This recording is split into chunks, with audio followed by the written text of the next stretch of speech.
Chicago in 1930 was a city balanced between swagger and fear. The skyline rose with confidence, even as banks tightened their doors. Elevated trains rattled above men who had lost their jobs the week before. Nightclubs glowed against a backdrop of boarded storefronts. This was not the roaring 20s anymore, but the echo had not yet faded. Chicago stood at the edge of the Great Depression, carrying ambition in one hand and uncertainty in the other. Chicago in 1930 felt immense, restless, and self-aware. The city had grown into a vertical monument of steel and limestone, and along the Chicago River, the newest tower, the freshly completed merchandise mart, loomed like a city within the city. A vast warehouse of commerce that opened its doors at the worst possible moment.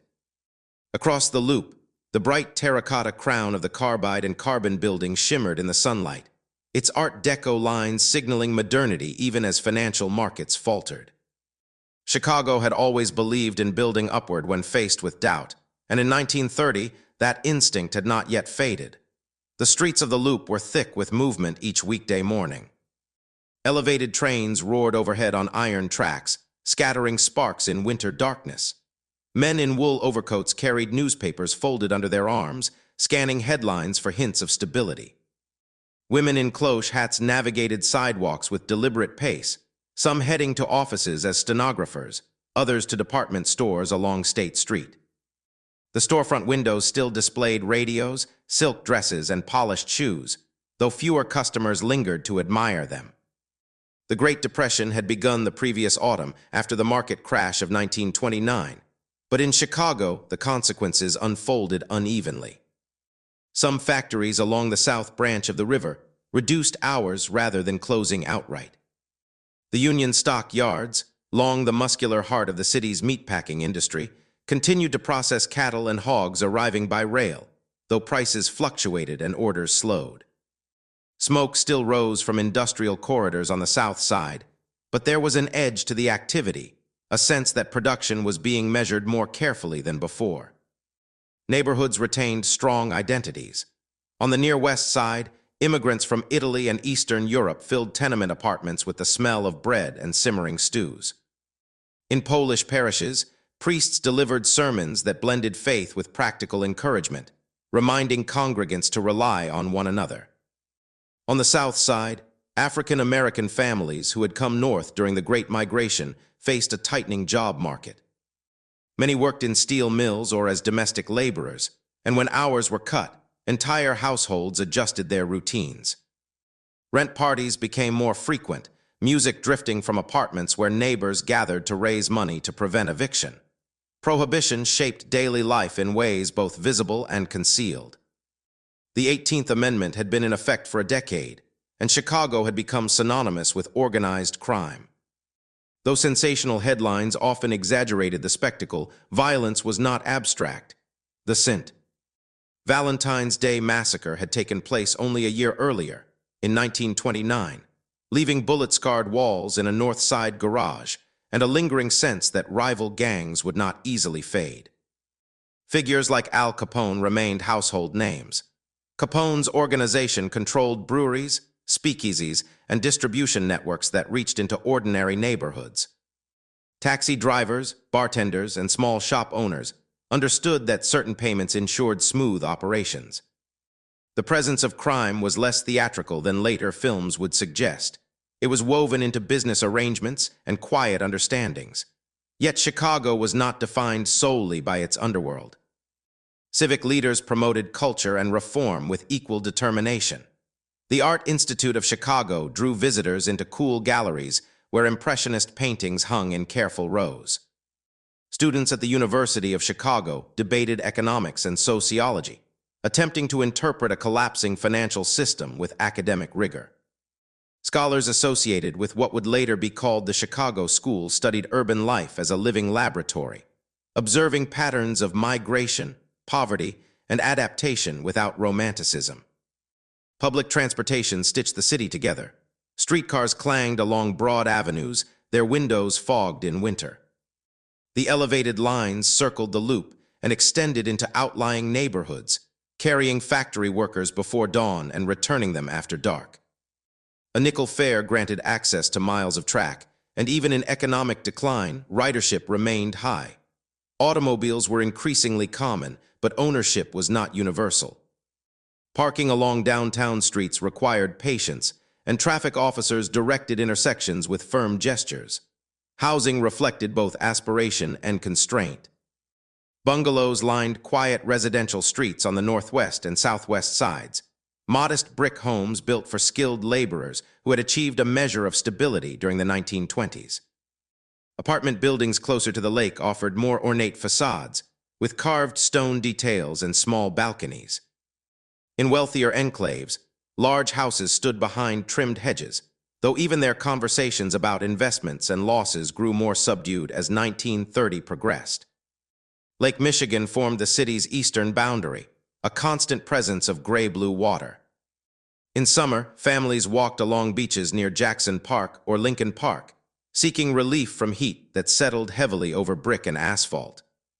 The lakefront parks, carefully designed in earlier decades, provided open space that felt essential in a dense metropolis. Children flew kites while adults read newspapers on wooden benches. The skyline to the west presented a confident profile, its towers rising from a flat prairie landscape that extended beyond the horizon. Religious institutions played a steadying role.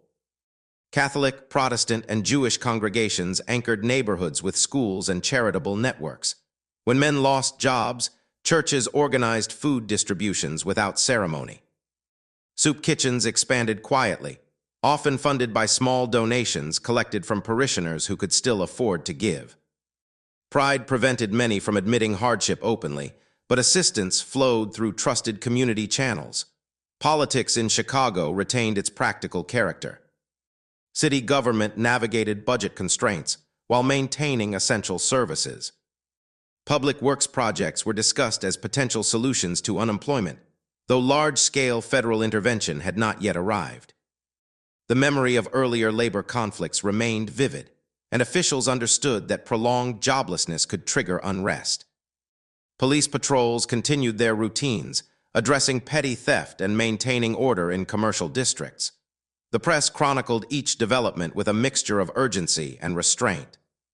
Newspapers such as the Chicago Tribune and the Chicago Daily News reported on bank failures in other states, on shifting commodity prices, and on local layoffs. Editorials urged caution but avoided outright panic. Many residents believed that the downturn would correct itself, that American industry was too robust to collapse entirely. That belief lingered through much of 1930, even as statistics grew less reassuring. Entertainment offered distraction. Movie palaces with ornate interiors screened talking pictures, a novelty that had transformed cinema only a few years earlier. Couples lined up beneath bright marquees, exchanging coins for 2 hours of narrative escape. Jazz clubs in neighborhoods like Bronzeville pulsed with music, trumpets and pianos filling smoke-laden rooms. The atmosphere inside these venues contrasted sharply with the sober tone of financial news, yet both realities coexisted within blocks of one another. Education remained a point of civic pride. Public schools operated on structured schedules, classrooms filled with children whose parents insisted on discipline despite uncertainty at home. Teachers adapted lesson plans to students who sometimes arrived without adequate lunches. The idea that schooling could secure a more stable future persisted, even as present conditions wavered. Weather shaped the rhythm of the year. Winter winds swept unimpeded across the prairie, accelerating between buildings and turning street corners into sudden gusts of cold. Coal deliveries increased as furnaces labored to heat apartments. In spring, thawing streets revealed potholes and tracked-in mud. Summer brought humidity that clung to clothing, followed by autumn air that carried the scent of burning leaves in residential yards. Commerce adjusted in subtle ways. Department stores extended credit cautiously. Small grocers allowed trusted customers to maintain running tabs, entries penciled carefully into ledgers. When payments were delayed, conversations were direct but not hostile. Everyone understood that circumstances were shifting. By the end of 1930, Chicago had not yet reached the depths that the early 1930s would impose. The city functioned, its trains running, its factories producing, its institutions operating. Yet beneath the surface activity lay a recognition that the prosperity of the previous decade had receded. The skyline still suggested permanence, but conversations in offices, kitchens, and taverns revolved around savings, layoffs, and the hope that the coming year would restore equilibrium. Chicago stood firm, not oblivious, but not defeated, its identity shaped by resilience forged in earlier crises and now tested once again. As 1930 progressed, the economic contraction became less theoretical and more personal. Factories that had initially reduced hours began to close entire departments. On the South Side, steelworkers accustomed to long shifts found themselves waiting at gates for assignments that did not come. Foremen posted notices listing temporary shutdowns, and men read them silently before dispersing in small groups. The language of temporary offered comfort, though few could predict how long the pause would last. Bank stability became a daily topic. While Chicago avoided the immediate wave of catastrophic failures that struck some rural regions, rumors circulated quickly. Customers stood in cautious lines, withdrawing modest sums to keep at home. Tellers maintained composed expressions, counting bills methodically to avoid signaling alarm. The relationship between public confidence and institutional survival was understood even by those without formal financial training. Residential life adjusted to new constraints. Families reduced meat consumption, substituting cheaper cuts or stretching stews across multiple meals. Clothing was mended rather than replaced. Children were reminded to conserve coal and electricity. Conversations at dinner tables shifted from expansion to preservation, from plans for vacations to strategies for meeting rent. Pride and practicality coexisted in close quarters. In African American neighborhoods, economic vulnerability was compounded by discrimination. Job competition intensified, and employers often favored white workers when positions were scarce. Community organizations responded by strengthening mutual aid networks. Churches hosted gatherings that blended worship with logistical planning, coordinating assistance for families facing eviction. Music remained central, not as spectacle but as continuity. Trumpet lines and blues vocals expressed hardship without abandoning dignity. The presence of organized crime adapted to economic change. Illegal alcohol distribution remained profitable, though consumer spending tightened. Enforcement efforts fluctuated, sometimes vigorous, sometimes compromised. In 1930, legal pressure on Al Capone intensified, culminating in tax evasion charges that would soon lead to conviction. His public image shifted from untouchable boss to embattled defendant, signaling that federal authorities were prepared to challenge Chicago's most notorious figure through financial statutes rather than street confrontations.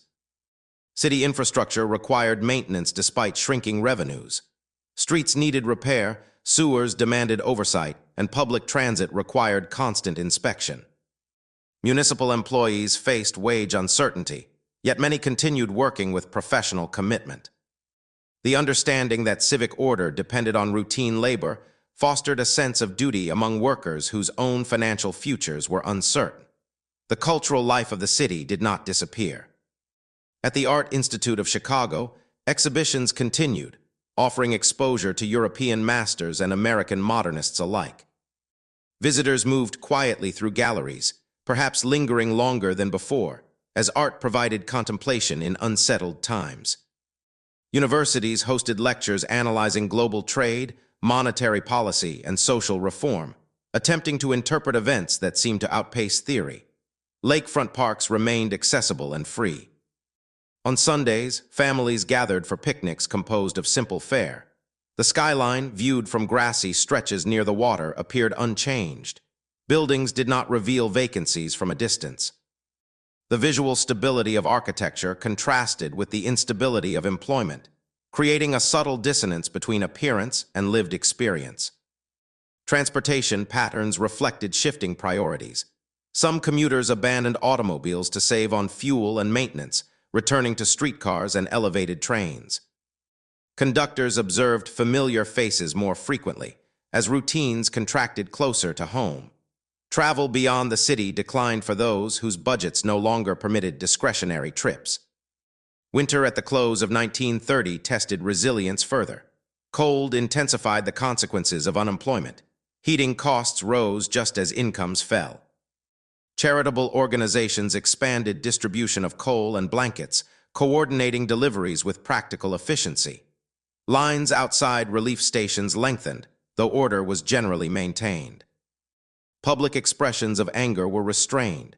Frustration tended to surface in private conversations rather than mass demonstrations during that year.